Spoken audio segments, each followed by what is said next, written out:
Ар жыл сайын ымыркайлардын туаса жүрөк кемтиги менен төрөлүүсү көбөйүп жаткандыгын дарыгерлер айтышууда.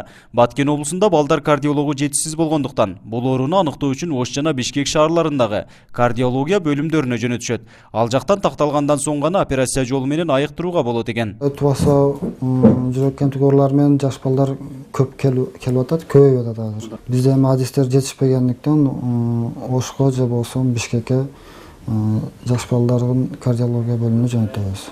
Ошол жерден такталып, аныкталып,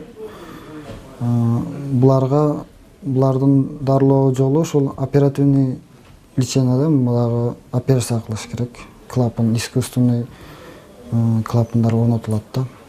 Ошолор менен гана жакшы болот.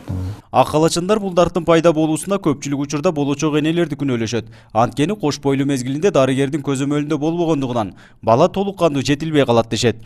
Буга ички жана сырткы таасирлер себеп болушун айтышууда. Көбүнчө эле баягындай каттоого кеч турган аялдарда, миграцияда көп жүргөн, анан баягындай семейный положениясы өтө оор аялдарда, анан стресстен, алкоголдук ичимдиктен, тамеки тарткандан, ошондой көптөгөн себептерден келип чыгышы мүмкүн. Өткөн жылы эле Баткен районунун аймагында 7 бойдон алдыруу болгон. Мунун себеби ымыркай толук кандуу жетилбегендигинен төрөлгөндөн соң да жашап кетүү мүмкүнчүлүгү аз дешет дарыгерлер. Андыктан кош бойлуу мезгилинде эле мындай оору кездешсе, тубаса жетишпестигине карап бойдон алдырабыз дешет адистер. Иштеги баланын тубаса жетишпестиги бир гана ушул УЗИ аппараты аркылуу билинет.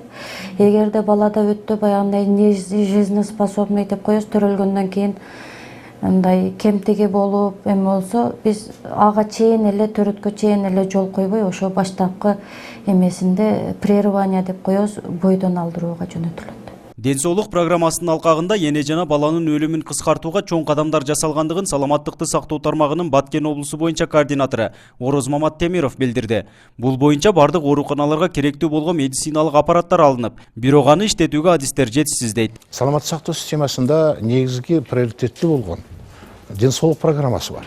Ден соолук бул мамлекеттик программа болуп, ошонун эң биринчи 4 целинин биринчиси ушул багыты энелердин жана балдардын өлүмүн кыскартуу дегени бар. Вот ошол программанын үстүнүн алкагында иштеп атабыз. Ошо энелердин жана балдардын өлүмү ошо дайым өзүбүздө критерияда колдо көзөмөлдө турат. Кадрлар маселесинде бизде кемчиликтер бар, бирок салыштырмалуу 16-жылы 122 адисти тартып бердик. Анын ичинде 14 акушер-гинеколог. 2016 жылдагы маалымат боюнча тубаса жүрөк кемтиги менен төрөлгөн 116 бала каттоодо турат. 2016 жылга салыштырмалуу 8ге көбөйгөн. Бул көрсөткүч быйылкы жылы дагы өсүшү мүмкүн дешет дарыгерлер. Андыктан баланын ден соолугу чың болуп төрөлүүсү үчүн болочок энелер өз убагында дарыгерге кайрылып туруусу зарыл. Нургазы Жайнаков, 7 канал, Баткен өкүлчүлүгү.